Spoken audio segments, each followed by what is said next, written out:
If you've been drawing long on a USB tablet, I'm sure you've had trouble making lines in a certain direction. Your elbow and wrist joints seem to make one direction really easy, really natural. But the opposite direction just makes you want to grab that tablet on your desk and rotate it like you would with a sheet of drawing paper.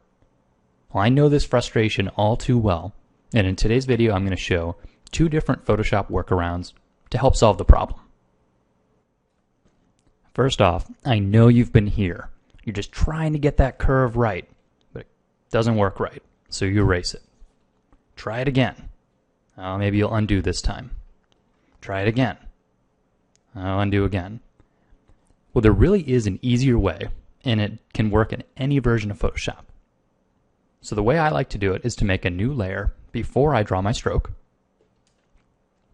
And then I draw my stroke, and if I don't quite make it right, I'll just free transform it. You notice the curve still isn't quite right up top. Well, here's where warp comes into play. Right click and go to warp. And you can just push it into place a little bit, just like that.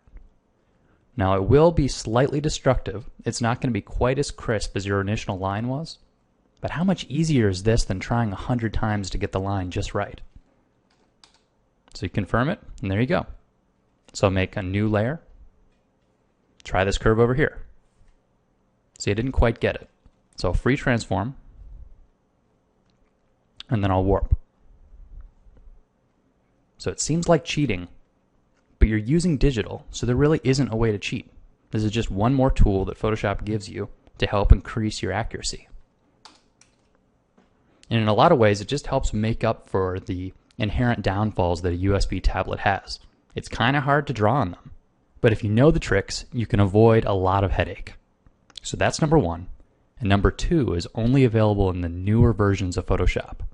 So if you have version CS4 or CS5, you can use what's called the canvas rotation.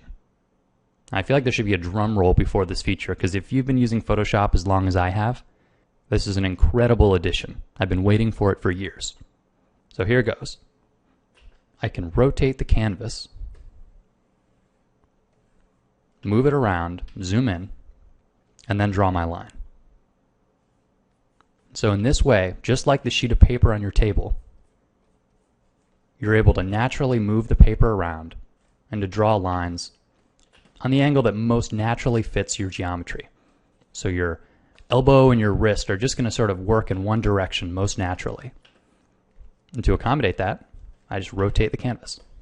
And then at any point I hit escape and it centers it again. It goes back to normal. So I've hesitated showing this feature because I know that most people probably don't have the newest versions of Photoshop. Also, if you're using something like GIMP, you won't have this option at all. So know that oftentimes I will not rotate the canvas. More often than not, I'll make a new layer, draw a line, and then free transform and warp it into place. But if you do have the new versions of Photoshop, give canvas rotation a try. It's really, really nice. So if you guys have any other cool workarounds for the USB tablet angle problem, I'd love to hear about them. So put them in the comments. Thanks for watching, guys.